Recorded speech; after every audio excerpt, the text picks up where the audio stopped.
Okay, so it's loading. Okay. Okay, we are live now.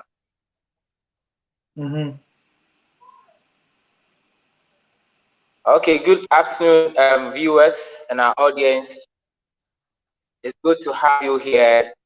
And this is our webinar. This is the first ever Money Read webinar. We are glad to have Mr. Samuel Konandu to share with us on to share with us on generational wealth. Generational wealth. But before that, this is how the program is going to be. We are going to have 10 minutes of interview with him, and then after that, he's going to have 30 minutes of presentation that is speaking on the generational wealth. So we are sorry for the delay in the broadcast due to some technical hitches, but by knowledge we have been able to come live, and we are excited about that. So we are moving and zooming straight in there. So Mr. Konandu, you are welcome to our webinar. Thank you very much. It's good to see you. It's been a long time. Yes, it's been a long time. Thank you very much, Ben, for having me on this show. Thank you very much. Good. You're welcome. You're welcome. So tell us about yourself. Yes, so I was born in Ghana. By the age of 11, I moved to the UK. My parents moved down here, so we moved together. And so I went to school. All my schooling was here, from high school to university life was all here. Went to University of West of England in Bristol, in England. And yeah, so from then, basically, I was part of my education on university. I worked part-time for Dixon's Retail as a business account developer at that time, manager. And at that time, I was working part-time there and basically trying to grasp the world of business really and what it entails.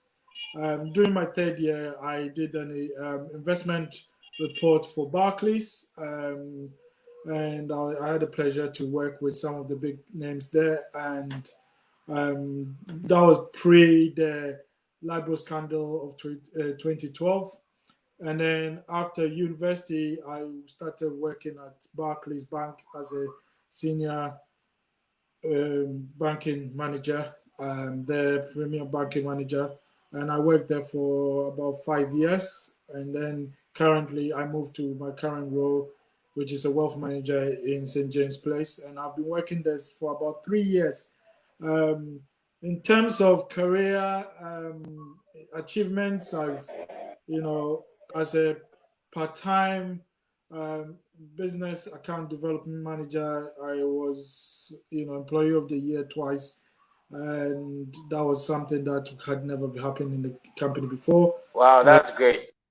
And in Barclays, I was also employee of the month 6 times and employee of the year twice, and also got the pleasure of running my own development program, which instilled on basically building the younger bankers in their early career in banking to aspire to greatness, and also to try and build the less inexperienced candidates or less inexperienced bankers to kind of reach for the stars and push themselves to be the best that they can be in the bank. So yeah, that was me. And in St. James Place right now, when I got in there, I had to do my exams to be qualified, and by God's grace, I was also put into the Next Generation Academy as a wealth manager, which is quite kind of a prestigious thing, and I was able to achieve and complete that task. And currently, I'm in a position to manage and also to um, arrange a partnership with my director, which will look to hopefully in the future buy his business outright. Yes. Wow, So that. that's a great wealth of experience over there. Almost a decade of demonstrated business development and investment management services in the financial service industry. Yes.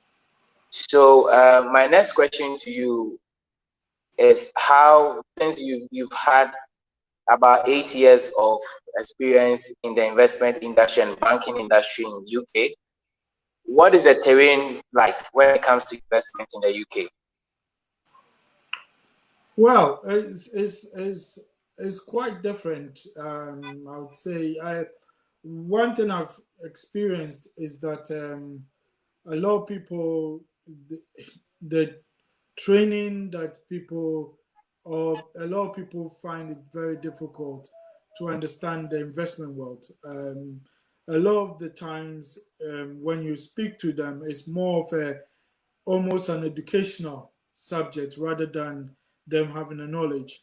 Now, in terms of the market itself, we've seen some great successes, and recently we have seen some great difficulties in the market. Um, in terms of the UK market, we have seen the economy shrink dramatically because of this coronavirus, and that has almost kind of brought to a halt the investment market because people were in fear of losing a lot of money. But one thing we have always encouraged our clients and is that basically don't follow the sheep, the head of the sheep, because obviously whatever goes down will come up. So it's almost about just staying strong in the downturn of economy and growing back up when the economy decides to start revitalizing and growing. So that's what we have seen. But in terms of the investment world in the UK, it's quite surprising that when you speak to a lot of people, the understanding is not there. Okay. Wow, that's very great. I mean, coronavirus has really bring a very huge blow to the investment industry and also to Mm, the personal finance of people. But here is the case that we are not willing to learn what we can do to change things. mm, But today you are going to take us through something. yeah. But before we move in straight there, what can you tell us specifically the role you play at St. James Place?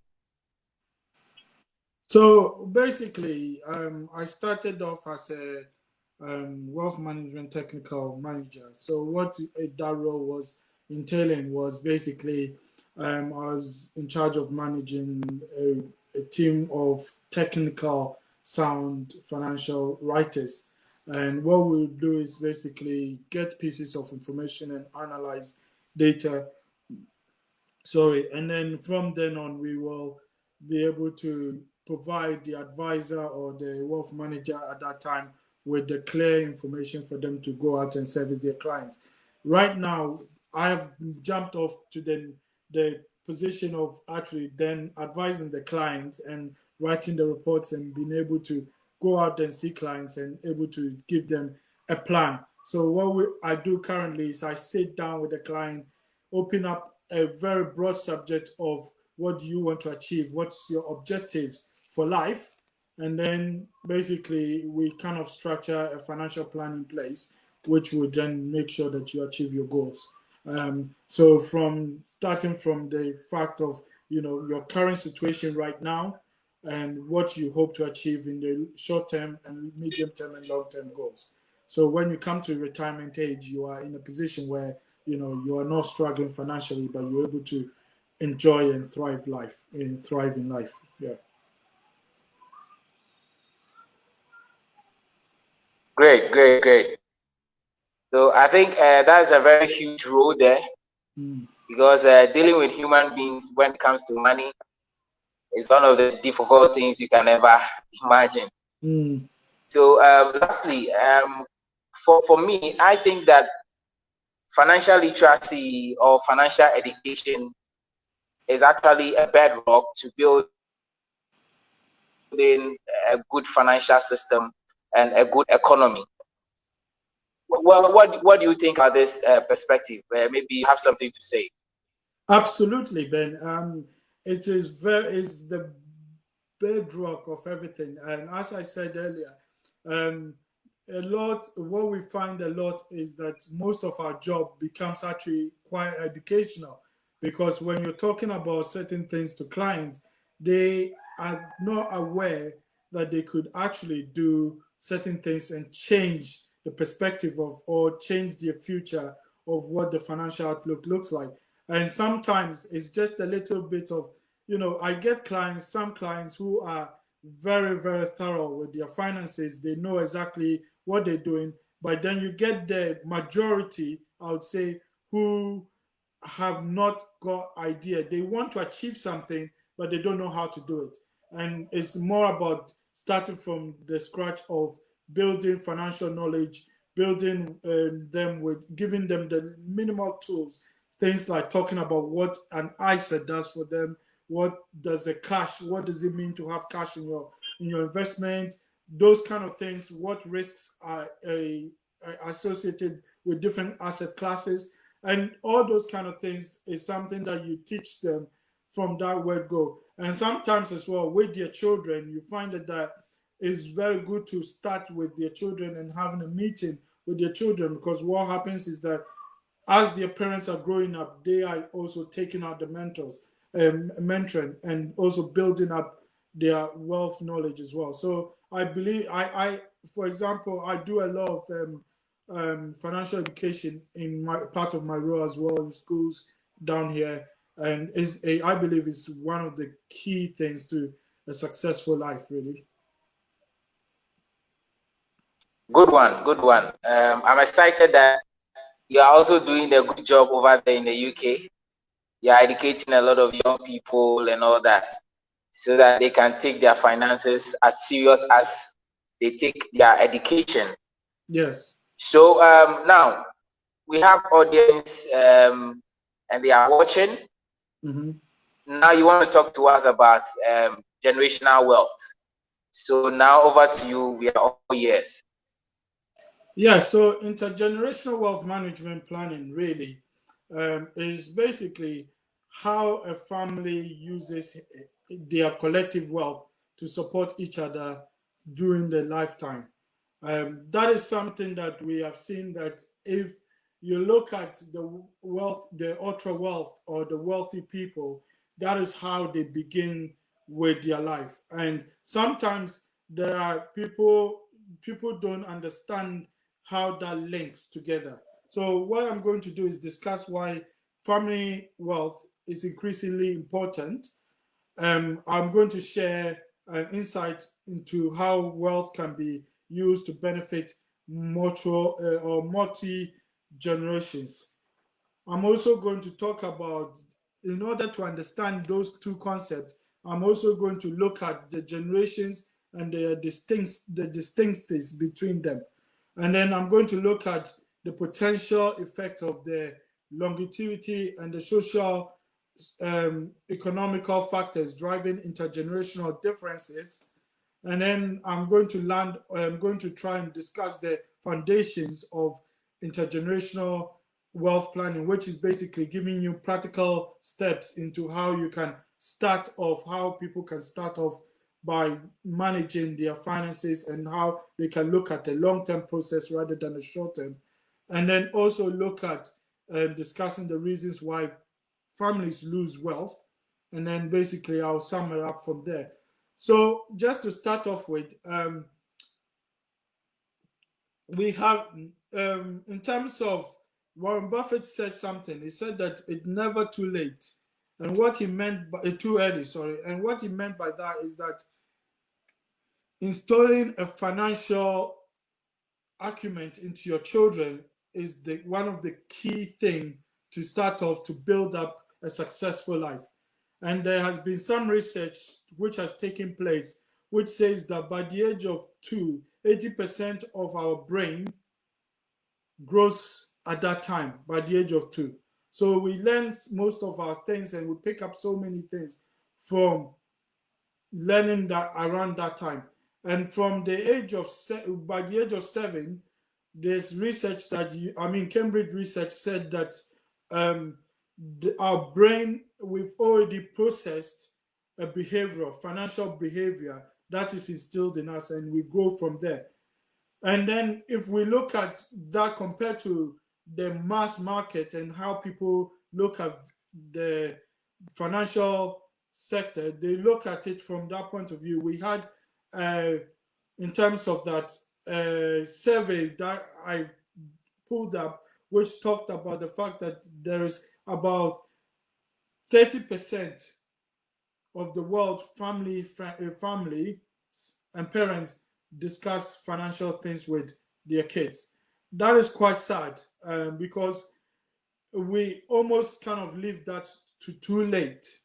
So we're going to look at why this is and how that works. So we look at the generations and the distinctions between them. Now, in financial planning, which is wealth in part of wealth management, we think that your financial goals and your financial aspiration is almost series of small, equally important decisions you make in your life that will determine your financial outcomes and your personal circumstances. So, for example, we process you have each person has a life cycle, and that might entail that you start university, you get your degree, then after that you start your career, you build your career up. Maybe after that you decide that you want to rent your own place because you become independent now, you can afford because you are you are in a good job, and then you get married after that. Then the process of that comes in where you are looking to build from there. And then we look at, you having your own children. And then during that time, you are looking at one of the key things that people miss out is the potentialness of risk. So people then assume that, okay, I've got married, I've got my own children, but they don't think about potential risks that can stop from you achieving your wealth or your goals that you want to achieve in life. So where the financial planning comes in is basically makes you think about the fact that you want to look at how you can minimize that risk at that time.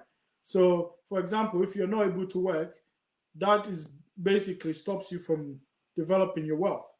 If there was any accident that stops you from working, you're not able to work. Therefore, you can try your best to try and build wealth, but your main income is gone.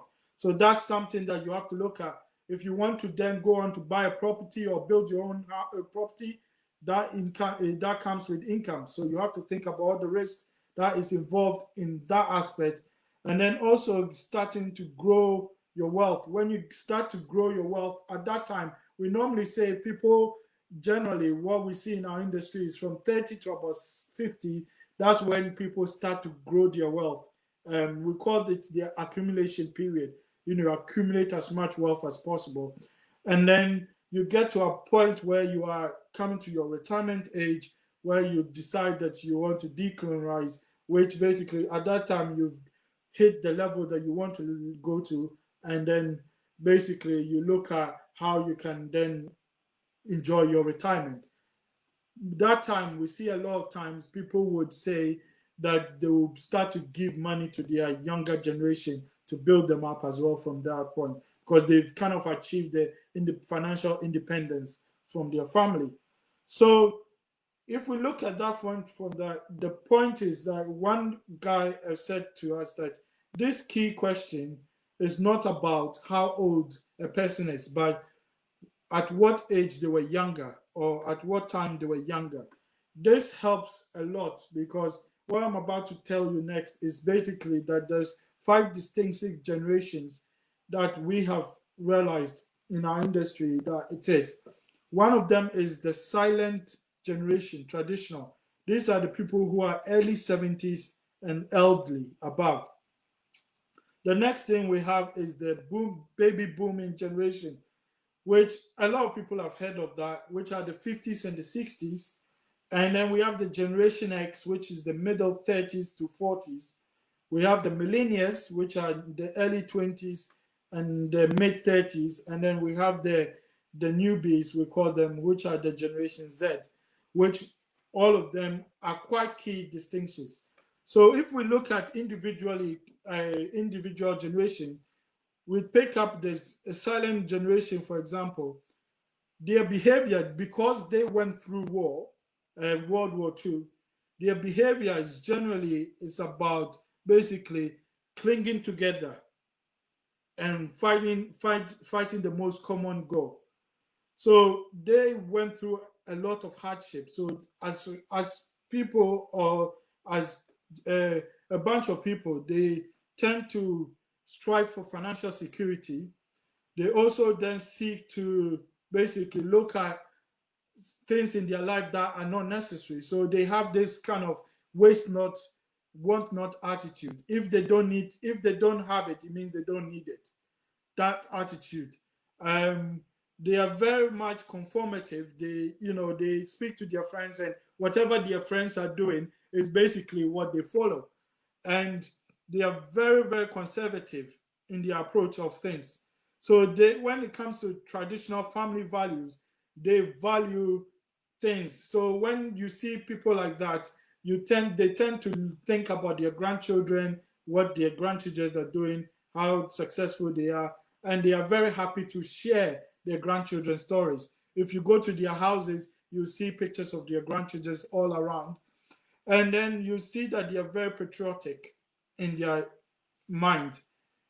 Then we come to the baby boomers, which normally I would say they were the first radical generation, really, because they are, if you look around the world, the baby boomers are the ones who are running local government, states, they are running industries, they are running governments. Those are the people who believe they are the largest workforce in the world, and they believe that rules are there to be obeyed. But unless it comes to a point where they feel like it's restrictive, then they want to break that rule to make sure that they achieve what they need to achieve. They are very experimental, so they're not shy to take risks. They're not shy to kind of push things aside. They always want to look at how they can move to the next level.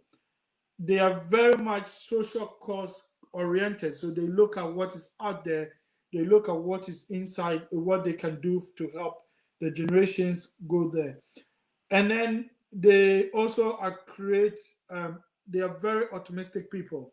I mean, some of them, even some of our clients recently, we've seen the people that were kind of more easy to talk to during the coronavirus period were the baby boomers, because they know they've been through crashes, they know they can come back up and go up again. So they were not worried about that.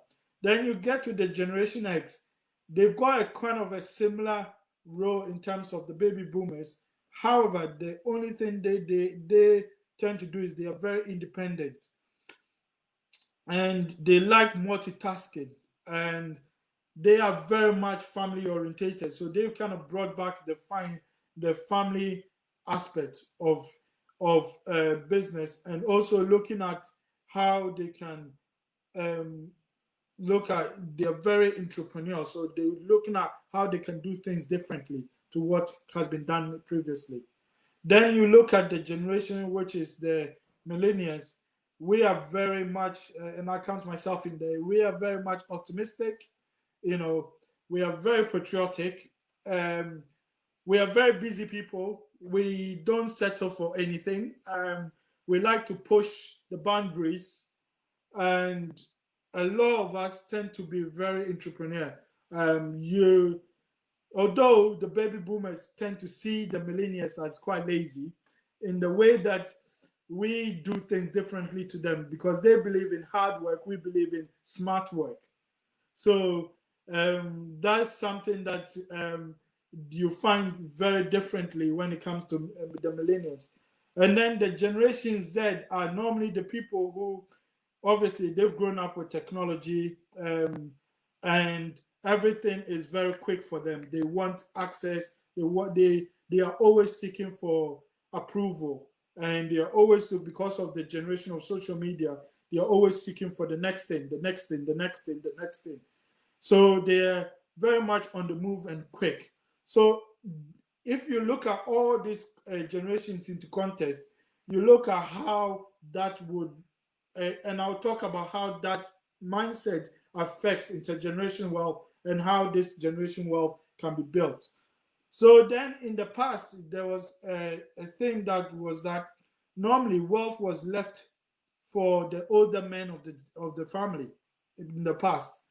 And in terms of the global data, you see that back in August 19, 89% of the global net was left to men, and 38% was left to women.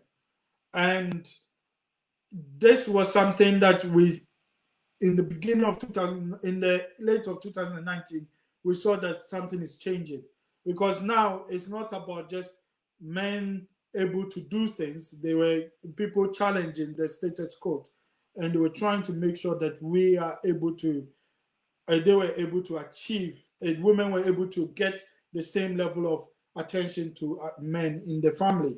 So the trends of that started changing, and then you saw 20% of the net worth of in the world, which is about 8.6 trillion, um, they were handed to women and the younger generation.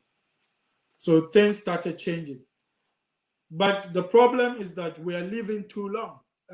Longevity, which is a good thing, that because of medical science and all that development, we are seeing that the longevity of people are living too long. So we are living, and there are more people now living up to 65 than ever before. But the problem is that longevity also creates generational wealth gap. I mean, in the UK here, the life expectancy for a man is about 85, is they are 68. And for women, it is 69. Sorry, 89 for 65-year-old. And then the fastest growing citizens in the UK currently is about 90 plus. And in the averagely, if you look across the world, you see that life expectancy since 2019, as there was a data put out there that it is increasing drastically. I mean, take for example in Africa, where they did a survey back in 2016. The life expectancy was not a lot. It was about it was 47 across Africa continent, and now it's about 65. So generationally, as things are growing, you see that because of medical science, things are just people are growing older and longer and living longer. Now, there's a saying at the moment currently in the market that very very soon the living over 100 years old will be a norm.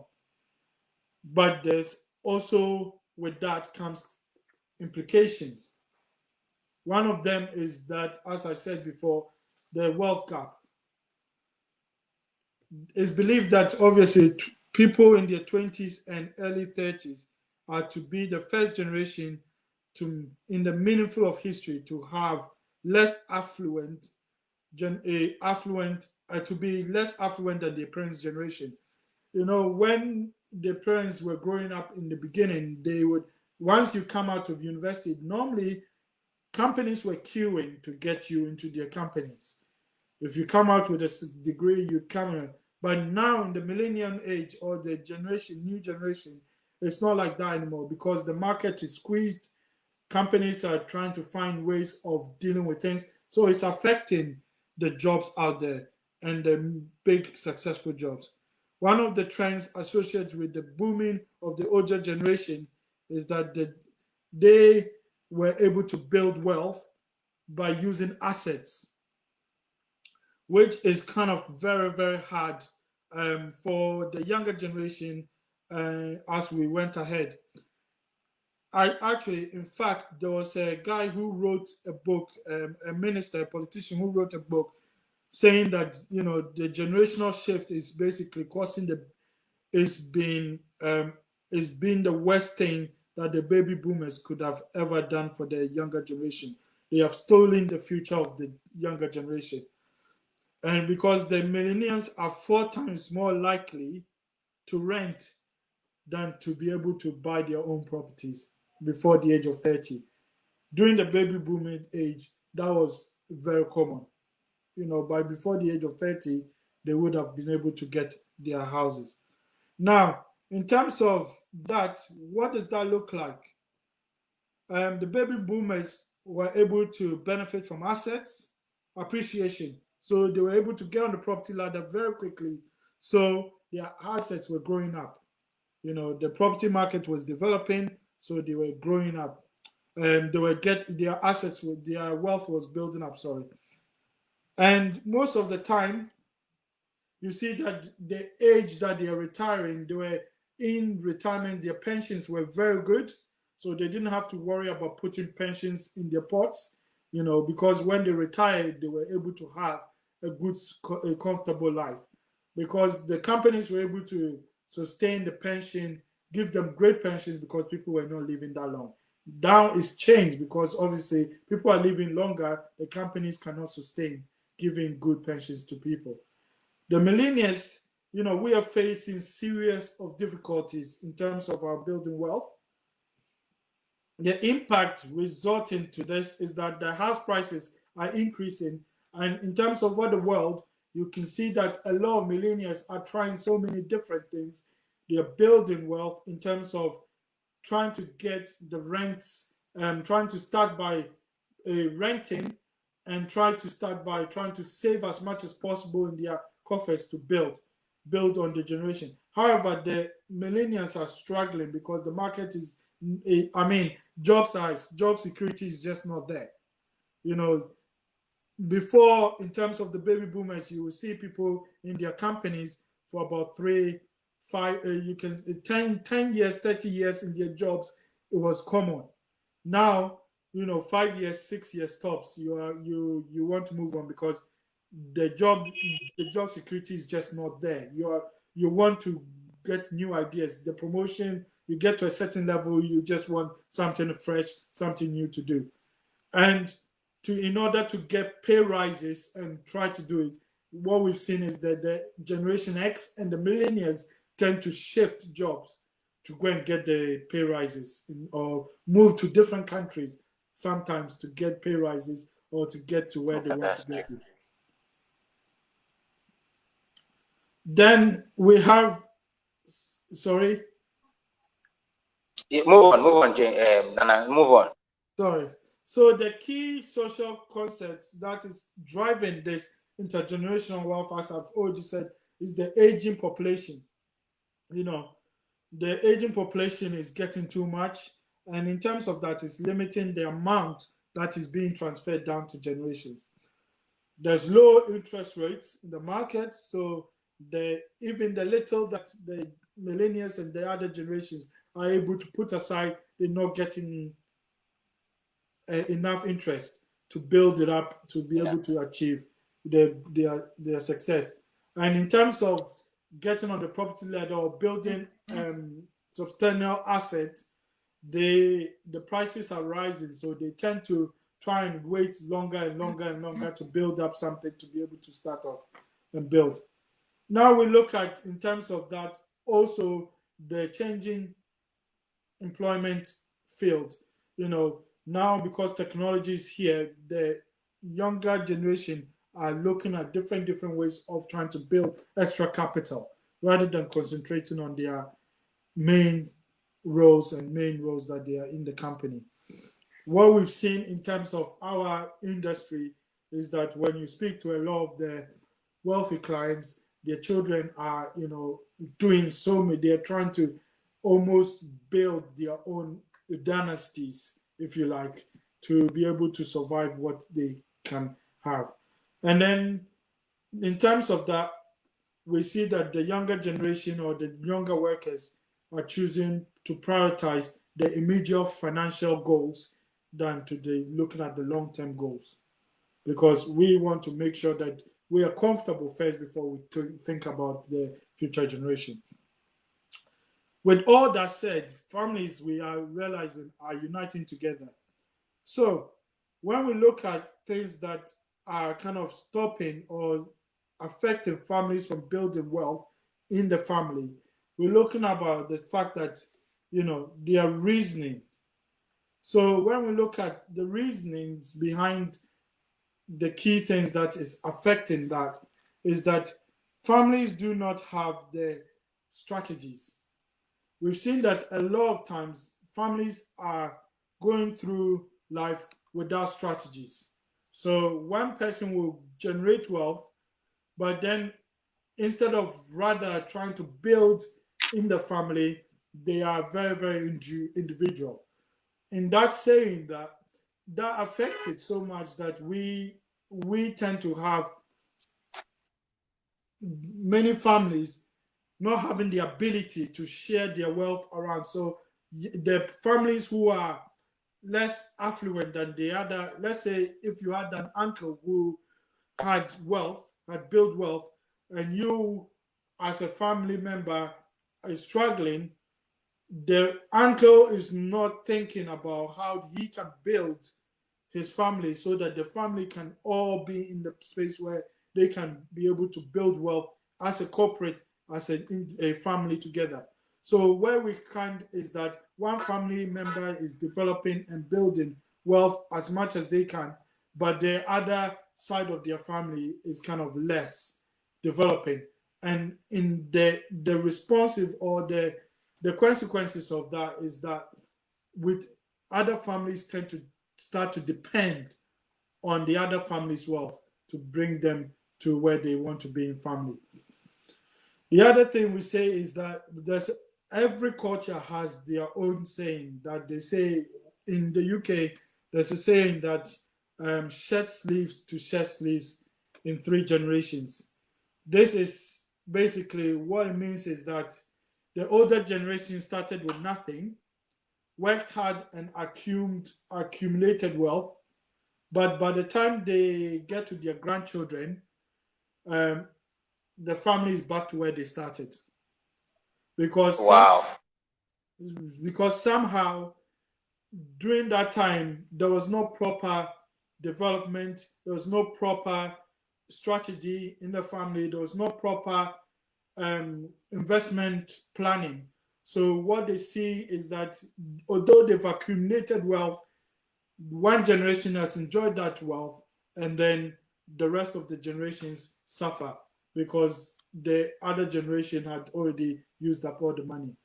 So, some of the key questions that normally we ask or you need to answer when you're building family wealth in generation is, the first question is, do your family share a vision for your family wealth? So Okay. the family has to develop a cohesive financial planning that is able to sustain the family throughout the generations. Most people we see in terms of the wealth market is that before grandmother died, grandmother had already had financial planning in place that the daughter and son are able to do that. Then they are able to also provide for their grandchildren. So all of a sudden, you have a situation where the younger generation are starting off almost in a higher position than their peers because their grandfather and grandmother had left them something. The other thing that question that you have to ask is, what are your ambitions and concerns for the wealth or the family wealth? That's another key questions that people don't have answers to. When you ask a lot of them, you say to them, okay, so what are your ambitions? What do you want your family to achieve from this wealth that you're building?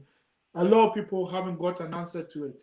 It's a thing that where I normally put to my clients, if I gave you £1 million right now, what would you do with it? And most of the time, Okay. people don't know. People don't know what £1 million they can do with £1 million because they haven't sat down to strategize if I was to get £1 million. So that is something that we see that people need to kind of strategize, have that ambition in place that you are building wealth for a, a particular reason, and that persistently helps you to guide you to be able to push to through the tricks and the struggles of life. The second thing that the other questions that you also ask yourself is: are there assets which depend heavily on your personal expertise? Now we have certain times where we found that you know a family, one family has built up wealth, but that wealth is the knowledge that was built upon has already decreased. So what we tend to have is that people, the experts or the person that has passed away with all the expertise to building that wealth. So then the money is then passed on to the generation and they don't know what to do with it. And what we find most of the time is they end up spending the money. And then Okay. the next generation decreases. The next question you need to ask is: how are you preparing those who will inherit? It would inherit. That is one of the things that I personally do when I'm in a meeting or talking to clients.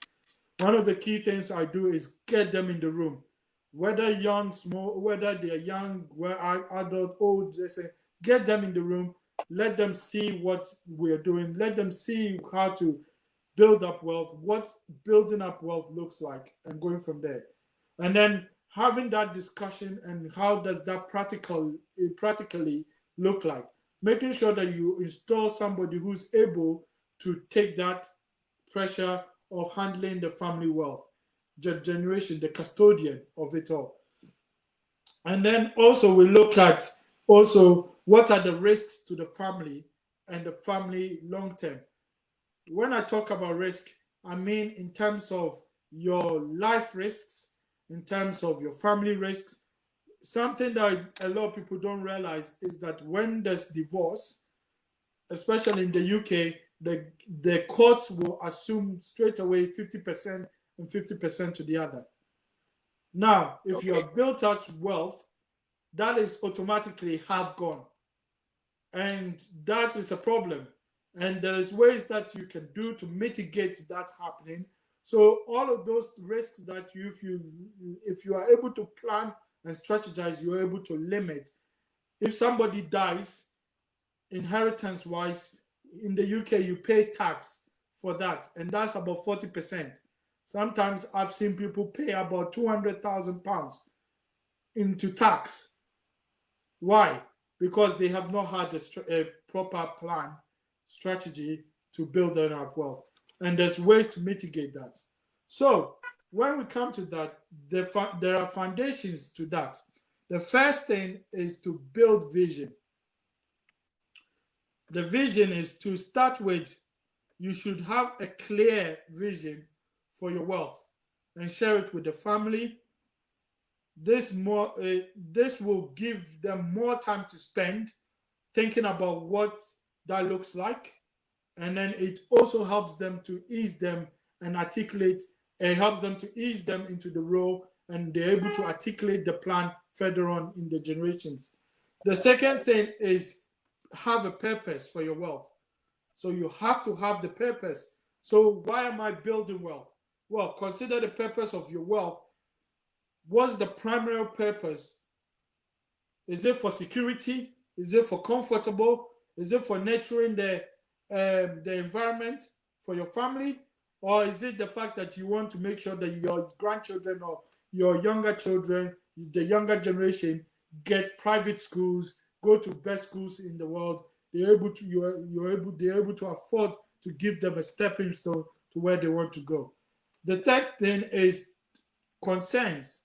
You have to discuss as a family to look at what understanding and articulating your concerns. You have to look at how you can protect yourself against the potential conflicts in the family. One of the biggest things we face, especially when wealth is involved, is family conflicts. When somebody's passed away, you find that there is a conflict involved. Perhaps the next generation normally don't have that, but we see that so many people fight when it comes to money that is left behind. The fourth one is fairness. Most of the time people look at, okay, how can I dispute my wealth fairly? But sometimes it's not as simple as that, because if you own a property, it's not as simple as dividing the properties into four equal measures if you got four children. So you have to look at the person who's responsible to be able to handle that property business and able to move it on so that it provides income, it continues to provide income in the family and generate wealth for the family. The next thing is basically you need to know yourself. Everybody has a different attitude to wealth. Some people, when they get wealth, they want to blow it. You see a lot of the times footballers, they come from humble beginnings, they get money, and then all of a sudden, the cars they drive, the luxury lifestyle they have, and sometimes they forget to leave some of it behind for their next generation. You have to be very philosophical about your outlook. You have to make sure that if you are somebody who likes to spend or care about what people think about you, you have to look at how you can make sure that you minimize that factor. If your friends are very, very good at helping you spend your money. And one of the things that we normally say to our clients is it's about you, it's about what you want to achieve, it's not about anyone else. So that's one of the key things that you have to look at. The next thing is make sure you're preparing. You have to prepare the next generation. You have to make sure that they understand why you're building this wealth. Because sometimes one thing we see is that most their fathers will work hard, give them a business. Within 2 years, the business is crashed. Why? Because they're not prepared to handle the business well. They're not prepared to be able to go to business meetings, learn how to run a business, learn how to do forecasts, learn how to do or speak to suppliers, and even sometimes learn how to get on with the staff and the business that the commodities that have made the company successful. So it's very key to be able to do that. So preparing your next generation is very key. The next thing is then put them into practice.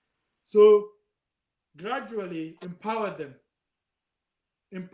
to be able to practice those kind of management skills, putting them into meetings, sometimes be able to give them guidance into how to run a meeting, what being a CEO of a company looks like, what having wealth looks like, how to be a custodian of managing wealth into the generation. So all of this is able to give them good guidance. And when they come to the point where they are benefiting from the wealth or benefiting from the business, they are already prepared to be able to put that practice into action.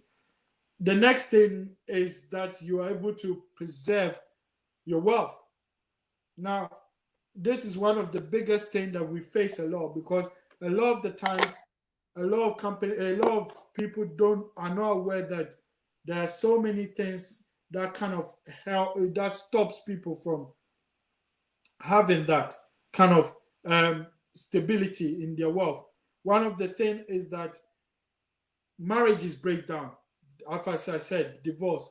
The next thing is when there's a transition between a business owner to another person in our partnership, there's sometimes complications. That means that if that person is not able to is not prepared to run the company, or is not prepared enough or practiced enough to handle that size of the business, they end up looking like the partner of the business will be able to basically fight for the shares of the business. And that sometimes can be a stumbling block in terms of preserving your wealth. But, there was a famous quote by Warren Buffett who said that someone is sitting in the shade today because somebody planted a tree a long time ago. So that is one of the things that we have to look at. So you have to look at, when is it the right time to pass wealth on? How much do you give and who to whom? Who gets involved with your decision making? You have to look at the security. What does that look like? Your securities looks like all families, you have to be able to have some sort of important benefits and in place. Things like your pension. How are you going to make sure that your pension is enough for you when you retire so that you don't touch family wealth? How are you going to make sure that you're able to transfer your wealth to to your children, to your next of kins, without them getting heavily penalized with tax? How are they going to be able to do things when they are not able to handle the amount of wealth that you have provided for them?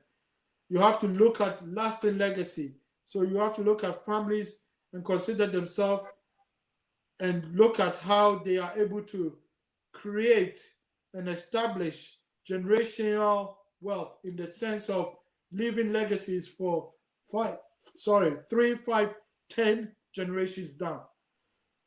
If you have that kind of vision, you are able to manage your wealth very, very well. The next thing is education. I love these things. People sometimes, I one of my thing, one of stronger thing with clients is that get to education, get some books, read around intergenerational wealth, read about how you can set up your children so that they're able to do it. Get yourself into seminars where they talk about wealth, how you can transfer wealth, because there are experts in the industry who are great in mobilizing and helping people achieve their wealth. So that's one of the things I normally strongly provide for clients. Opportunities out there. Make sure that when your kids, make sure that when the children are young, you instill with them how to manage their money. We see a lot of the people who come out of university or go to university.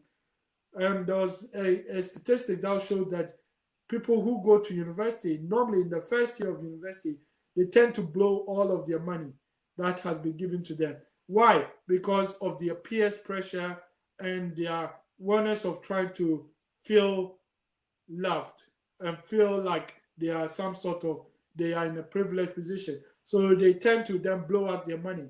The second thing that they tend to do is they spend without thinking, because the mom and dad bank is there. They spend and they feel like, okay, well, I don't have to think about where, because mom and dad will give me more. And that is something that we have to make sure that we instill our children, that every money that you're spending, you have to be able to show me how you have spent it, how you have been able to manage it. If I give you, let's say in the UK terms, if I give you £100, how have you spent that £100? What have you bought? And is it necessary for you to get those things? And then the other thing that we see a lot of our wealthy clients do is that, which helps in terms of visionary, is that they like to get into charity work. So when you get to a certain age, they tend to want to do some charity work. They want to do some philanthropy and do some work which will benefit their generation and the next generation. We are very much involved and like to be part of the changing nature of this nation, this earth that we are living in. So we look at all that, and the next thing that I would say from knowing all that is that in terms of preparing for your intergenerational wealth, passing on your money, you need to understand the personalities that you're working with. And the only way you understand the personalities you're working with is by making sure that you get them involved in the beginning. If you get them involved in the beginning, you know that they are either a spender or they are very much a cautious saver or they are very much able to invest for future ritual. So custodian members of a having somebody as a custodian is very key to intergenerational wealth. Passing on your generation to somebody you can trust and is able to pass on is very key to building that wealth. And then the last thing I'll say from a couple of things that I'll say from that is also preparing to start the conversation very early. You know, I know for a fact in terms of the African culture, it's very, very difficult for parents to tell you how much they earn. And it's also very, very interesting. In fact, when I got to the UK, it's similar, the same thing in the UK. Parents feel like they can't discuss their wealth with kids because one, they feel that the kids will expose how much they are worth, so they don't respect their peers and their children. The second thing is that they think that the kids will use them for advantage, so the kids will try and extort a large of money from them. So they try and drop out of school because they know mom and dad have got the wealth to provide for them. The other thing that they also experience is that they tell their friends, "Oh, my parents are this. My parents have got this money," which is something at the moment. If you look at social media, is very fraudulent. If you look, all you see on Instagram and all those things, you see rich kids posting with their cars and all those kind of things, which unfortunately affects this younger generation, because what they want to do is basically promote that lifestyle for them. So they also think, okay, mom and dad have got the money, so therefore let me spend it and blow it like the other people. So what we do with that is parents to make sure that they are able to instill in their kids that they are custodians of the funds, that they are people that have to handle that wealth and not to spend it. If they can get that concept in their head, then when they are spending or when they are looking to build wealth, they are able to expand wealth. One of the things that we see in our industry a lot is when we advise guys is that the wealthy always teaches their kids. We find that the wealthy always, you see that the children are less able to spend, even though they've got the money, but the people that struggle spend a lot more.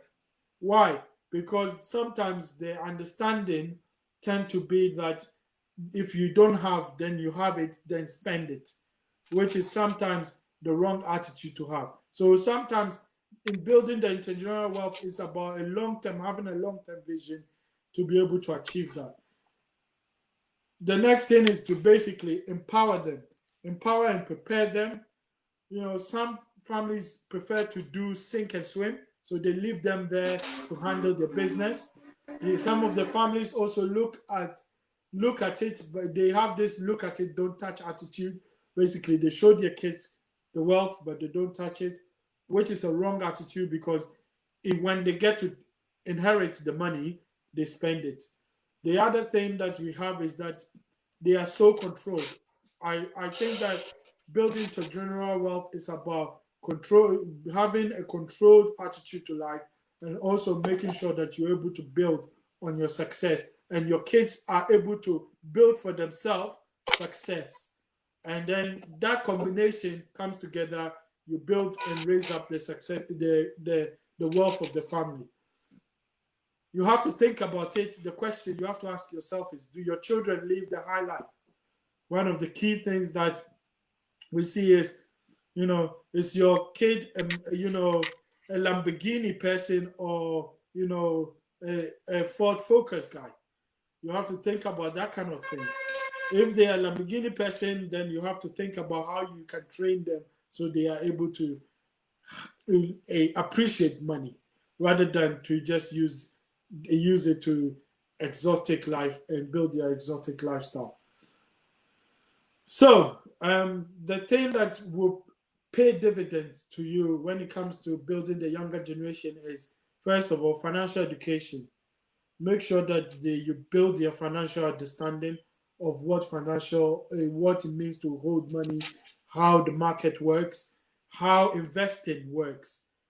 A lot of the times we see a lot of people, they inherit money but they don't know what to do with it. How investment is very key.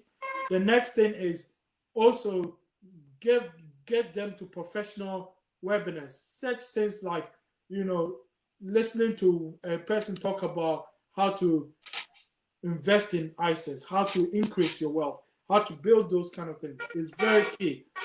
Let them be present in family meetings. You don't have to. One of the key things is you don't have to show everything that the family has. However, you are able to give them a rough estimation of what the family wealth is worth, and able to teach them how you built it up and your experiences and how you can instill it to them. Get them into networking. One of the key things that we find a lot with wealthy people is that their children are encouraged to be around wealthy people. Why? Because they want them to be connected into having that network. So they're able to have that network of people that have the same mentality as you do. So if you have something that you want to build generational wealth, network with people who have the same views, because people, that one of the biggest stumbling block is having people who want to spend your money, and sometimes is wrong. So able to have that networking is very key. The next thing is also building business ventures. Seek to try and build something for yourself. um, One of the biggest things about wealthy people is they build businesses. Try and build something for yourself. Try and create something that you own. If it's not a business such as a service that you can provide, think about properties. Build something that you can assets that you can tangible assets that you can look at and think this is yours, and that's what builds long-term wealth. The next thing is also to look at working your work experience. Get some your children into work experiences that will help them build wealth, that would help them shape up their way of thinking in terms of money. And then the thing is also, when you build trust, one of the things that we always say is building trust. Get them involved in the trusteeships. Give them important roles in the family wealth, and then also help them to handle how to use dividends in their investments. You know, some of the times we encourage our clients to save for their children, and the children get to a certain age where they can be able to receive their dividends. Help them to receive that dividends and show them how they can reinvest that dividends. So then, when we look at that all together, you look at, so what does the next generation think? What do we think when it comes to money? Well, a lot of the times when it comes to intergenerational wealth, a lot of them think that they're scared. You know, they don't want to ruin the wealth that their parents have built. The next thing is that they're scared to invest it because they think they will lose money, and that is a big problem. The next thing is that they want to be known as being normal, and so they don't want to know about family wealth, because if they know about family wealth, their peers will look at them differently, and sometimes it leads to leading choosing friends or having friends which are really bad. The next thing, or want to spend your money. The other thing that we see a lot is that they some of them see this as a privilege, you know, to have the fact that you don't have to think about, you know, what university you're going to go to and the cost of it, because your grandfather has prepared that for you. It's a great thing. So it's something that we need to look at. And then we look at basically teaching your children to protect your money. So they starting early, use wills and trust. I mean, a lot of people die without wills. And most of the times we have is the conflict in families is because there's no wealth or there's no wills in place. Make sure your will is up to date. In the UK, for example, if you die without will, sometimes there's a different way of treating your assets um, and estate, and also teach your children how to be responsible. Make sure that whenever each stage of your life, you increase your liability insurance. What I mean by that is make sure that you are able to have something in place that will protect you from risks if that occurs. If you're not able to work and or somebody passed away, make sure you have life insurance. That will pay for your funeral. That will be able to make sure that it doesn't touch the investment that is built. And that leaves a little bit of money for your family. So your next generation to be able to build upon. And also make sure if you have got a business, make sure that you are starting your business succession planning very early. You see a lot of wealthy clients, they start their children in the business very, very early, building them up. So we look at everything that we have discussed. Okay, Samuel. Yes. Samuel, can you hear me? Yes.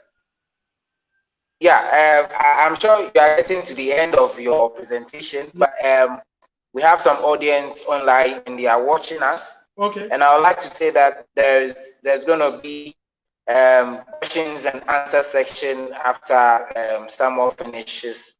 So you can just start posting your questions right in the comments, and we are going to read it for Samuel to answer. Myself, I'm really learning a lot, and I have some few questions for Samuel. So Samuel, you can move on. Okay. So the next thing, so when we talk about, just to sum up, is that you have to embrace the next generation. What I mean that is build trust through the proactive engagement. The second thing is provide the right education, provide mentorships. One of the key things that a lot of people fail to do. Embrace purpose and impact. Family leadership is very key, and building trust in the family is something that you have to make sure that you have. Giving them the right education, as I said, start from the beginning, train them, give them the right tools to be able to practice. I think one of the things that Warren Buffett have done quite a lot in his thing is basically he talked about, he set up a cartoon which talks about or building the knowledge of youngsters and how they can invest and how they can manage money. So all of that involved get the right tools in place for your children, and they will be able to build on the next generation. And when they receive their inheritance, they're able to see it as an investment. So then they will be able to pass it on to the next generation. And also, the next thing is also have the governance. Make sure that you mitigate the risks. You have to be proactively developing a continuity plan. Look at the situation, revisit what your vision is, and look at how that has gone so far, and build on it. This is very critical to ensuring that the right people are in place when it comes to leaving your wealth behind for somebody to a custodian to handle. And then the next thing also says is also to be able to, it's important to ensure that the successor is able to occupy the position seamlessly. As I said before, train, if you've got a business, make sure your business, you've got your successor in place and you're building them up so that when he's able to come in, decision makings on serious corporate responsibilities are able to be met by that person, and they are able to handle responsibilities of running a multicultural, multinational companies or a company that you've got. Make sure that your financial planning is very good. Draft your will. Make sure your draft your will is up to place so that when you die, there's no conflict. Establish trust and appoint an impartial trustee, somebody who you believe that they will not believe in trying to pass the wealth to somebody they like. but is able to handle things for you when you are passed away. Creating a family constitution is one of the key things. So that comes under the vision, making sure that all your family is able to understand why you're building the wealth, why you're trying to aim and push to where you want to. And then the next thing is employing a financial planning officer, a professional. Make sure you get somebody who's a professional, who knows the industry, who's able to help you plan it and able to help you live your legacy. So there's a quote that I found, just to wrap up, which said, "All good men and women must take responsibility to create legacies that will take the next generation to a level we can only imagine." And that was Jim Rowe. And the next one was, "Your story is the greatest legacy that you will leave to your friends. It is the longest lasting legacy you will leave to your heirs." So that is the quotes that I want to leave with you. Thank you very much. Wow, thank you so much, Samuel. That was an awesome presentation. I love the last two quotes that you gave to us, especially that of Jim Rohn. Well, your presentation is so fascinating. I mean, I've been doing financial education for some time now, and I'm also in the industry, the investments and finance industry. But I've learned a lot. I've learned new things. So this is a very great presentation, and I must commend you for that. So viewers, you can also start posting your questions. It's time for us to have some questions, and then you also receive some answers. So if you have any question, you can just go down there, type your question in there, and then you have your question read out to Samuel, and Samuel will answer it. Again, I'm sure someone would like to also share the slides with us. So if you also want to have the slides, you can send in your email in our inbox. If you also don't mind, you can put it in the comments. For safety's sake, I would like you to send it to our inbox so that you don't receive some spams and all that in your inbox through our program. So I think there's a question in here, and then I think I'm going to read what is in the comment section before I bring up my questions. So Liam O'Shea is online, and he's saying that, Samuel, investing in a company, what would be the potential of the investment of the stakeholder? I don't know if you get it. He said, what is going to be the potential? I'm sure he's talking about some returns or profits you are going to get when you invest in a company. So over to you, Samuel. Yes. So, hi Liam.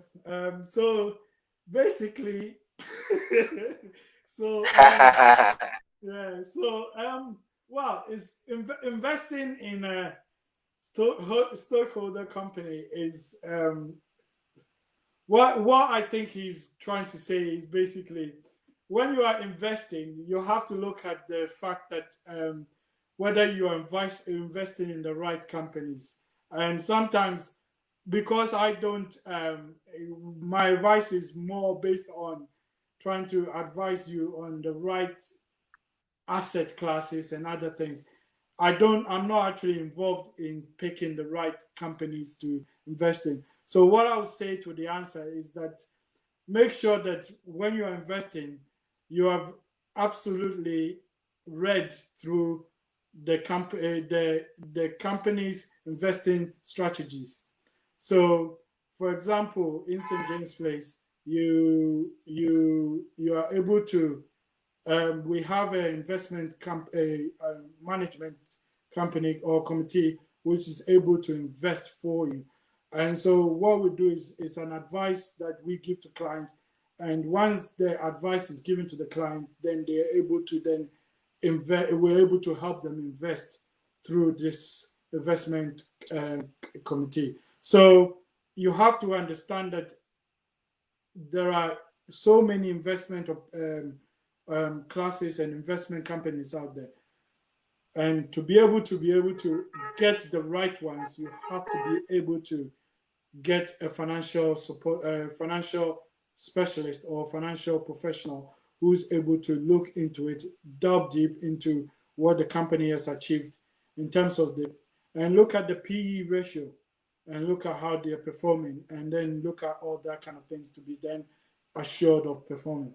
But as an individual investing, I would suggest that you actually speak to a financial advisor or a wealth manager in that aspect to be able to guide you in that things. And if you are not very knowledgeable about the market, because that's what we see a lot of people make mistakes on.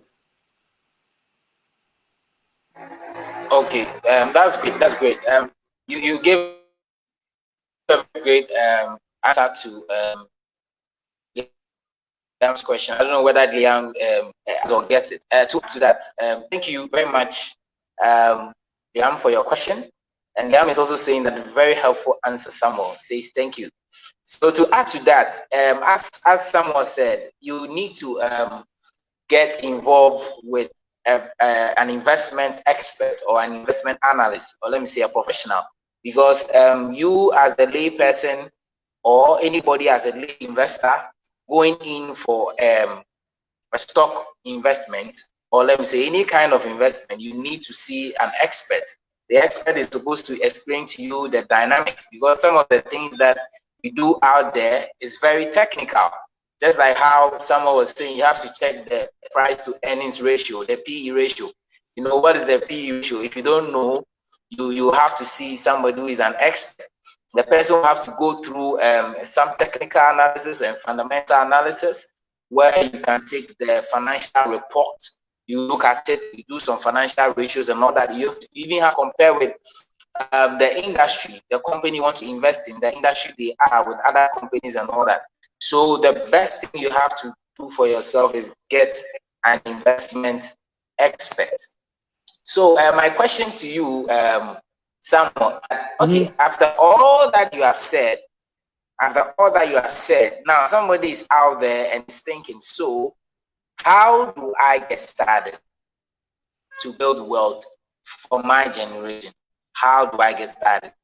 For me, I had some steps that I can follow.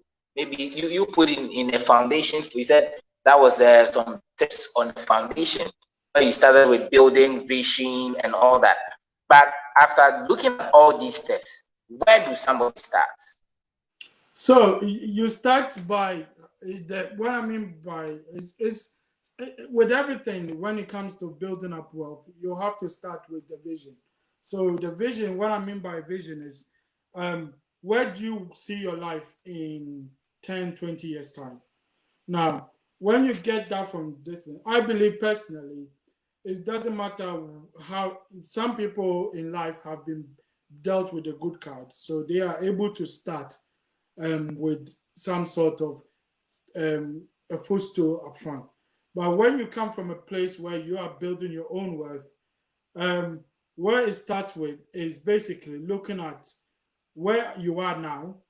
What is your short-term goal? What is your long-term goal? What is your medium-term goal?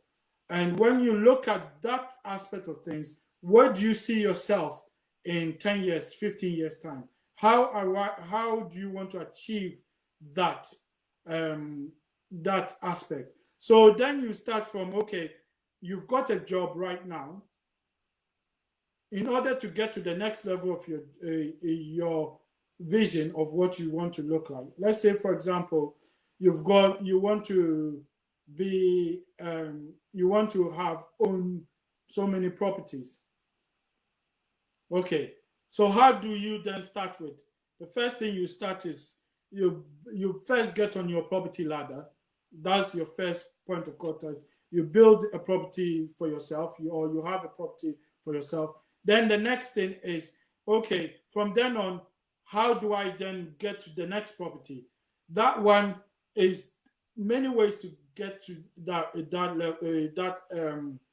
next property. But the only way to do that is by you having that kind of vision of how much money you want to accumulate in that period to be able to do that. Some people I've seen would for example, use their equity in their property to buy another property. That is possible. The next thing I've seen is a lot of people will then save up money and buy a house which they can repair up and sell it, and then they do that multiple times to accumulate wealth. Some people buy to let, where they inherit money and they buy that, they use that inheritance to buy money, to buy a property, sorry, and that property will be a rental income, which will provide into a longer term income. Now, when those funds are, or you open those doors of incomes, what you then need to do is, do I need to spend those money right now, or am I able to live comfortably right now, where with my sustainable income that I've got right now? And that is where you start to develop yourself from there. So if you are able to then start from that mindset of thinking in that way, then you're able to then look at your vision. It's all starts with your vision and able to move from there. So it is in terms of the practicality of actually starting or to build wealth, it starts with you sitting down, having a vision, and starting to see yourself where you are. And then there's many ways to speak to a financial advisor, a professional, who then will be able to guide you into doing that. Great, great, great. The first thing is for you to sit down and then build a vision, and also start to try to build up some properties that can help you generate. Well, I find it so fascinating how properties can get you more income coming in as an individual or as an investor. But here in Ghana, I don't know if it's the same in the UK. Here in Ghana, building a property is very, very difficult. I mean, looking at the capital intensity and also other land litigation problems that you may have. So will it be also good for somebody to use something like the stock or a unit trust fund or a hedge fund or a mutual fund to build up wealth? What do you have? What do you have to say on that?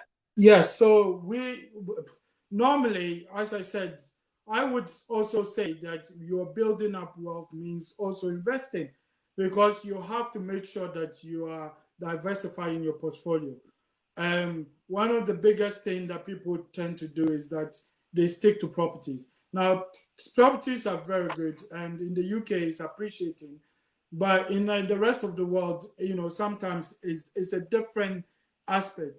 But you have to be able to be liquidative. And what I mean by that is, if you are able to diversify your property, invest into unit trust, invest into hedge funds, invest into ISAs on the stock market. What you're doing is you are diversifying your portfolio, that you are able to then get income from any of the um, portfolios that you have built. So it's not just about just investing in properties, I would say, is the key thing to building wealth. No, building wealth is about sitting down, visualizing where you want to be at a certain time, and then having a strategy. That means investing. If you want to invest, you invest into stock market. When you invest into stock market, you look at what things can you invest in. Unit trust, you can invest in. You can invest into ISAs. If you are looking at long term, you can look at investing into pensions. Pensions will give you great things when you come to retire. They've got other things like investment bonds you can invest in, which basically gives you some sort of things when it comes to later in life. You can get access to income, which will pay you an income, and normally up to 5% of your investment, your capital that you've invested.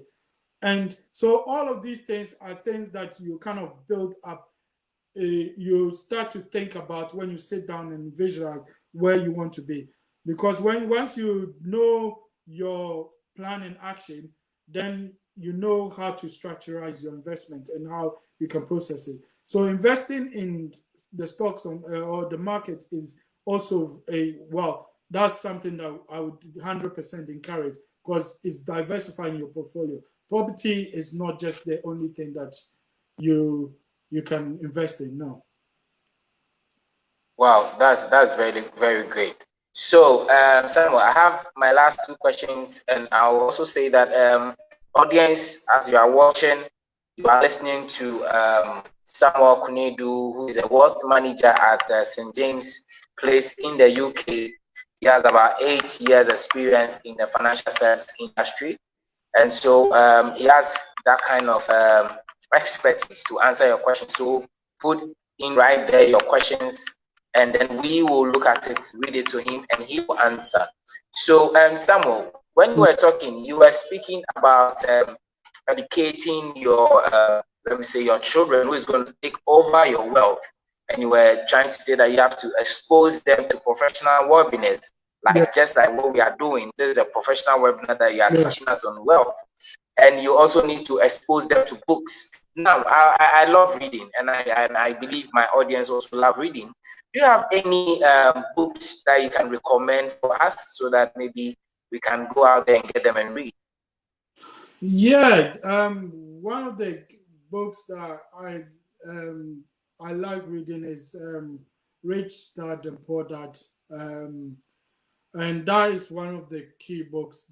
That's one of the books that I read last 6 months ago that I actually loved reading, and it actually brings out the concept of money, the actual reasons money and how you build up wealth in that sense. The other thing that I normally read is Warren Buffett. He's got so many books on building up intergenerational wealth, and I I've read a couple of them, but at the moment I can't remember them. Unfortunately, it's been quite a long time I read them. So, but Sure.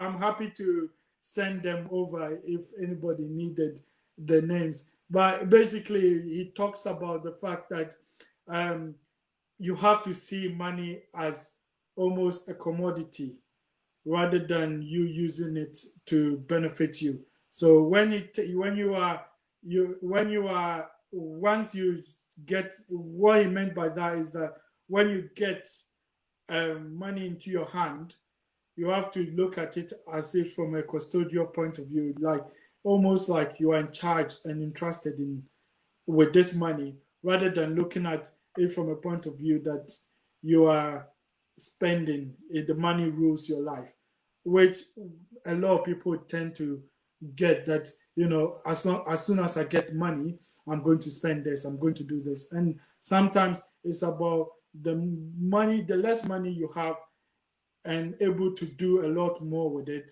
the better that you're able to do greater things when you come to building wealth. Because if you're able to and he talks about the fact that investing at least one of the key things you should do in your life is making sure that you spend at least 60% of your income on investing, which is quite challenging, because I Very know a lot of challenging. Very people challenging. a lot of people are in that position to do so. But if you're able to then get 60% of your income into investing, I mean, you are more or less on your way to being successful, because investing, we know, would give you the returns that will provide returns for you. Okay. I think that's great. That's great. Maybe I'll suggest that if you are sending or you are sharing your slides with us, you can add the books that you recommend in there, so Okay. that you can have the time to remember some of them, because it's going to be of great help to Yeah. us. Yes. Now, my third question is, don't you think that in helping the children or our successors to take over our wealth and our businesses, don't you think that it's also prudent for you to hand over the wealth to a wealth manager or a wealth institution or investment, or let me say an asset management service company, to help your children to sustain the wealth? Yes, so it's all part and parcel of it, really, because if you are when you are um, building or building a succession planning, one of the key things that we normally would say is you have to get a wealth manager involved or a financial advisor involved, because sometimes the intricates of things, and sometimes we also talk about getting, that means professionals means accountants, a tax professional, making sure that sometimes you have those people in the meeting where they are telling you the nitty gritty of what that looks like. So, for example, does the person that is able to take handle, one of the key questions is the person that is taking over your business or your empire that you've built, is he able to make strategic decisions? That is something that we put out to you. And if the answer is no, you have to start training or look at someone else to do it. And sometimes it's very, very key. It's questions that you probably won't ask yourself if you don't have those professionals around. The second thing is in terms of the person's taxes, is tax system, their tax status. Is it right for them to have that inheritance or join the have that succession planning? Sometimes they could inherit and push them through the threshold of paying a lot of tax. So that's when you have to look at and see, you speaking to the professionals who will be able to then guide you to helping you do that. Some of it, we would advise you to put some of it in trust. So using trust as a means of mitigating your tax and other pieces and pieces there. So it's very, very critical, I would say, when it comes to succession planning to get some sort of professional advice. Because if you're not able to, sometimes you make the wrong decisions and that can cost you dearly in terms of your wealth. Good, good, good. Viewers, you are watching Money Read webinar in this August. This is that we are celebrating our 3rd anniversary. So Money Read is all about letting you know the right information to learn about money management skills and improving your personal finances. And we are here with Mr. Samuel Konandu, who works at the St. James Place in the UK. He's a wealth manager. So you can still put in your questions and we will read them out and he will give you a good answer. So Samuel, my last question, maybe we wrap up for today. Now, somebody gets a windfall of about, let's say, £1 million, or let me say 1 million Ghana cedis. You said in your presentation, normally you ask people and they are not able to answer, but we all aspire to have wealth. So what are some of the suggestions that you make to somebody who has £1 million to I mean on his own, like has a windfall of £1 million? What are some of the suggestions you have to give? Well, the first thing I'll say to that question is, first of all, always, if you are somebody who is aspiring to have wealth, you have to work with that kind of number. So have in your mind, if somebody came to you and gave you £1 million, what you would do with it. That's one of the things I would say to clients, and that's something I would give advice to you then. But in terms of if you're given £1 million, what you can do is, first of all, some people would, what I would say to you is look at the investments that is, first of all, less taxed, where you pay no tax. So you invest into those things. One, you can invest into an ISA, you can invest into pensions. You pay less going in when it comes to pensions than what comes out.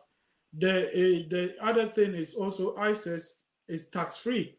So you invest in those things, you go. Then you look at things like maybe buying a property listing, because that's also then diversifying your portfolio. Then you buy your property and it's developing as you go along in your building up wealth, because that is tangible assets that is always going to appreciate.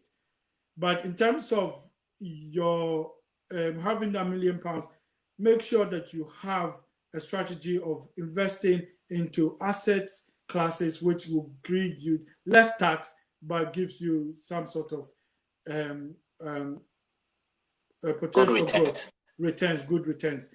ISAs, unit trust, investment bonds, pensions, as I said, for later on. There's also other things you can invest in, that other asset classes that you can invest in, commodities like gold, and all other things that you can invest in. So I would say that it's about just making sure that once you have an idea of what, I know exactly, if you ask me £1 million, what I'll do with it. But that's completely different from everybody else, what they would do with that money. So That's true. That's true. that's something that some people would first of all use it to buy a nice luxury car. I wouldn't advise that, but that's something that some people would do. But I wouldn't advise that because it depreciates. Some people would then invest. Some people would think it's good to invest in properties because it's appreciative. But again, I would say that you always have to diversify your portfolio. Don't stick to properties. Don't, because properties also have their risks in them. So make sure that you are investing into every asset class so that you are giving yourself the diversification that you need as a portfolio. Wow, that's a great answer. So, viewers, that is it. If you have a windfall of £1 million, I'm sure you don't want to go and buy a Lamborghini, or you don't want to go and buy a Benz G wagon, but you want to invest into things that will appreciate. Yes. But to add to what my brother said, someone said, first of all, I will encourage you to also pay your tithe, because Yes. it's one of the things that you can invest. I mean, it's an eternal investment. It's for you to protect your investment, and then from there you can do all the things that Samuel is saying. Property is very good, Charlie. It will give you a lot of income coming in every year, every month, and then your generation will also have something to live on. So thank you, viewers, for joining us. That was Samuel Konandu from the UK sharing with us on generational wealth.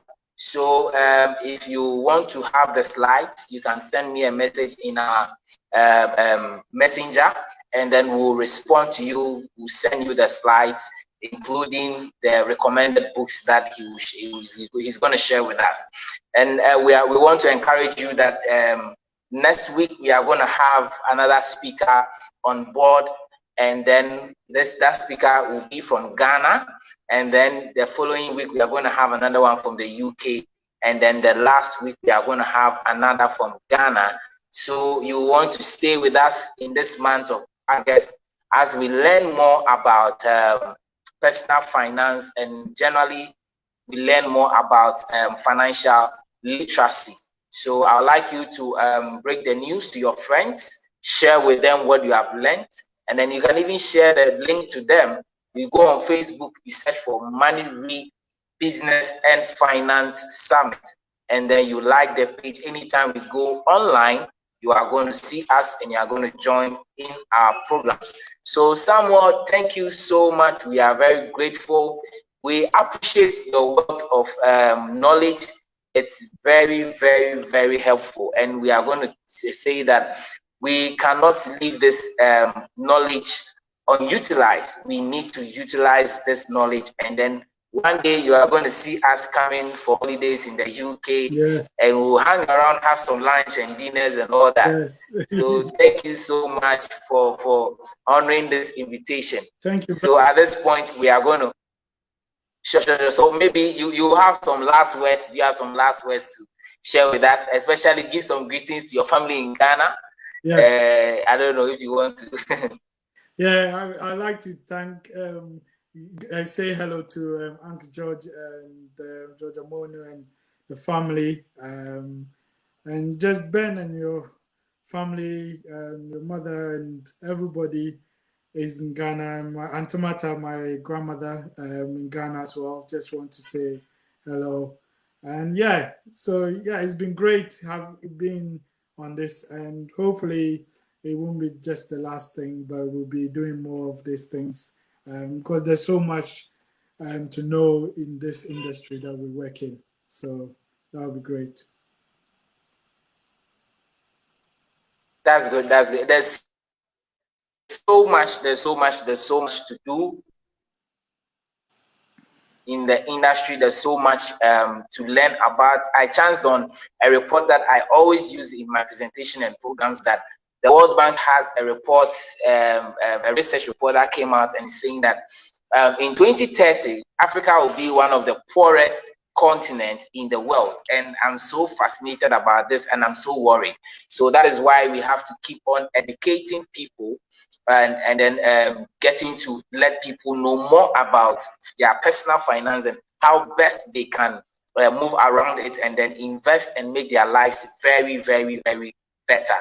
So thank you so much for joining, audience. Thank you so much, Mr. Samuel Konandu. We are going to end here, and then we are going to say that keep learning about money.